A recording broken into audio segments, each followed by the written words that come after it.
देश में लोकसभा चुनाव 2024 की तारीखों की घोषणा के साथ ही राजनीतिक बिगुल बच चुका है। सभी राजनीतिक पार्टियों ने अपनी तैयारियां तेज कर दी हैं। साथ ही एक दूसरे पर आरोप प्रत्यारोप का सिलसिला लगातार जारी है। बता दें, कांग्रेस के पूर्व अध्यक्ष और वायनाड से सांसद राहुल गांधी के एक और बयान पर बीजेपी ने घोर आपत्ति जताते हुए हमलावर हो गई है। राहुल गांधी ने हिंदू धर्म के शक्ति शब्द का जिक्र करते हुए कहा कि वो शक्ति से लड़ रहे हैं। हिंदू धर्म में शक्ति शब्द होता है। हम शक्ति से लड़ रहे हैं, एक शक्ति से लड़ रहे हैं। अब सवाल उठता है, वो शक्ति क्या है? जैसे किसी ने यहां कहा, राजा की आत्मा ईवीएम में है। सही है, राजा की आत्मा ईवीएम में है, हिंदुस्तान की हर संस्था में है, ईडी में है, सीबीआई में है, इनकम टैक्स डिपार्टमेंट में है। एक वरिष्ठ नेता, नाम नहीं लेना चाहता हूं, इसी प्रदेश के एक वरिष्ठ नेता कांग्रेस पार्टी को छोड़ते हैं और रो के कहते हैं, मेरी मां से रो के कहते हैं कि सोनिया जी, मुझे शर्म आ रही है, मेरे में इन लोगों से, इस शक्ति से लड़ने की हिम्मत नहीं है, मैं जेल नहीं जाना चाहता हूं। राहुल गांधी के इस बयान पर बीजेपी ने इसे सनातन धर्म का एक और अपमान बता दिया है। तो वहीं प्रधानमंत्री नरेंद्र मोदी ने भी राहुल गांधी के इस बयान पर जमकर हमला बोला। पीएम मोदी ने कहा, मैं इस चुनौती को स्वीकार करता हूं और मैं इन शक्ति स्वरूपा माताओं बहनों की रक्षा के लिए जान की बाजी लगा दूंगा। उनकी लड़ाई शक्ति के खिलाफ है। मेरे लिए हर मां शक्ति का रूप है। माताओं बहनों, आपको मैं शक्ति के रूप में पूजा करता हूं। इंडिया अलायंस ने अपना घोषणा पत्र शक्ति को खत्म करने के लिए किया है। मैं इस चुनौती को स्वीकार करता हूं और मैं इन शक्ति स्वरूपा माताओं बहनों की रक्षा के लिए जान की बाजी लगा दूंगा। मुकाबला 4 जून को हो जाएगा। कौन शक्ति का विनाश कर सकता है और कौन शक्ति के आशीर्वाद प्राप्त कर सकता है, इसका मुकाबला 4 जून को हो जाएगा। वहीं इस पर यूपी कांग्रेस अध्यक्ष अजय राय ने प्रतिक्रिया देते हुए राहुल गांधी का समर्थन करते हुए बीजेपी पर हमला बोला। आप भी सुनिए।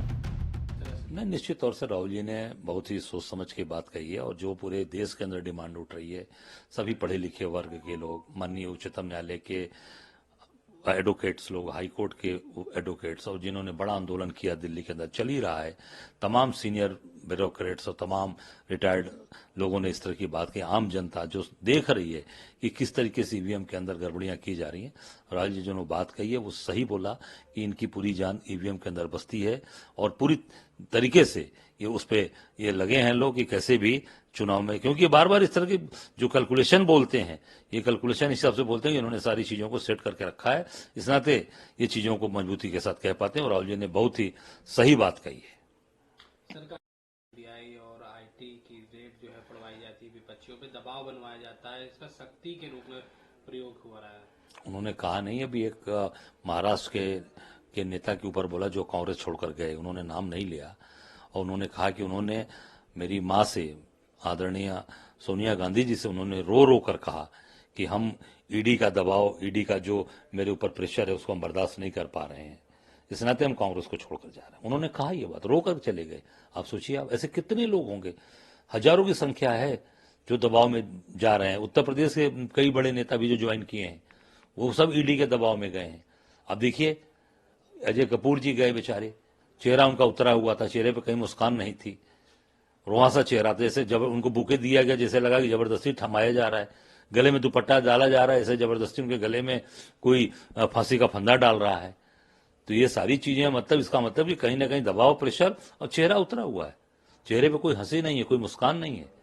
जो परिवार के साथ इतने साल परिवारों के साथ एक भाईचारे की तरह रहा, केवल पद के लिए, ऐसा मैं नहीं समझता हूं कि केवल लोग पद के भूखे हैं। कहीं ना कहीं उनको लगता है कि नहीं, आज हम अपना मान सम्मान हमारा गिर रहा है और प्रतिष्ठा हमारी गिर रही है, उसके बाद भी वो निर्णय लेना पड़ रहा है। कहीं ना कहीं ये पूरा दबाव है, सरकारी एजेंसियों का दबाव है, इस नाते लोग जा रहे हैं। सर, प्रधानमंत्री आने वाले हैं, पूरा देश कह रहा है कि 400 के पार इस बार विकसित भारत आएगा। इस बार जो संयोग बन रहा है वो मोदी जी के खिलाफ संयोग बन रहा है। मैं बताना चाहूंगा, इन्होंने जो भी काशी में जाकर बाबा विश्वनाथ की तरह जाकर अपना श्रृंगार कराया है, तो निश्चित तौर से उसका पूरा भुगतान इनको करना पड़ेगा।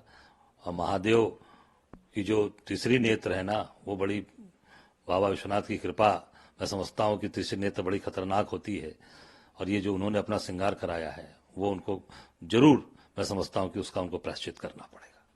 महाराष्ट्र में सर भारत राष्ट्र अध्यक्ष अखिलेश यादव ने भारत जोड़ो न्याय यात्रा की तारीफ की, लेकिन वहां पे व्यस्तता के कारण शामिल नहीं हुए। भाजपा कह रही है कि कहीं न कहीं गठबंधन में फूट नजर आ रही है। भाजपा का काम ही यही है। भाजपा का काम तो अपना काम करो, जो आपको काम मिला है, बेरोजगारी दूर करो, महंगाई दूर करो, जो सिपाही भर्ती आपने कराया, गुजरात से लेकर यूपी तक आपने आपके गोदाम से पर्चे लीक हो रहे हैं, उस पर ध्यान दो। मेरी जहां तक जानकारी है पूरा गठबंधन एकजुट है, और अखिलेश जी कहीं व्यस्तता के कारण या कुछ ऐसी चीजें, उन्होंने बाकायदे पत्र लिखकर, लेटर लिखकर तारीफ की है, और उसमें उन्होंने प्रशंसा की है राहुल जी की। तो मैं समझता हूं कि ये भारतीय जनता पार्टी की जो दूषित मानसिकता है वो सामने आती है। सर कपिल निश्चित तौर से अब जो उन्होंने कहा है, इतने विद्वान वकील हैं, तो उनकी कुछ सोच समझ के ही बोला होगा। सर जदयू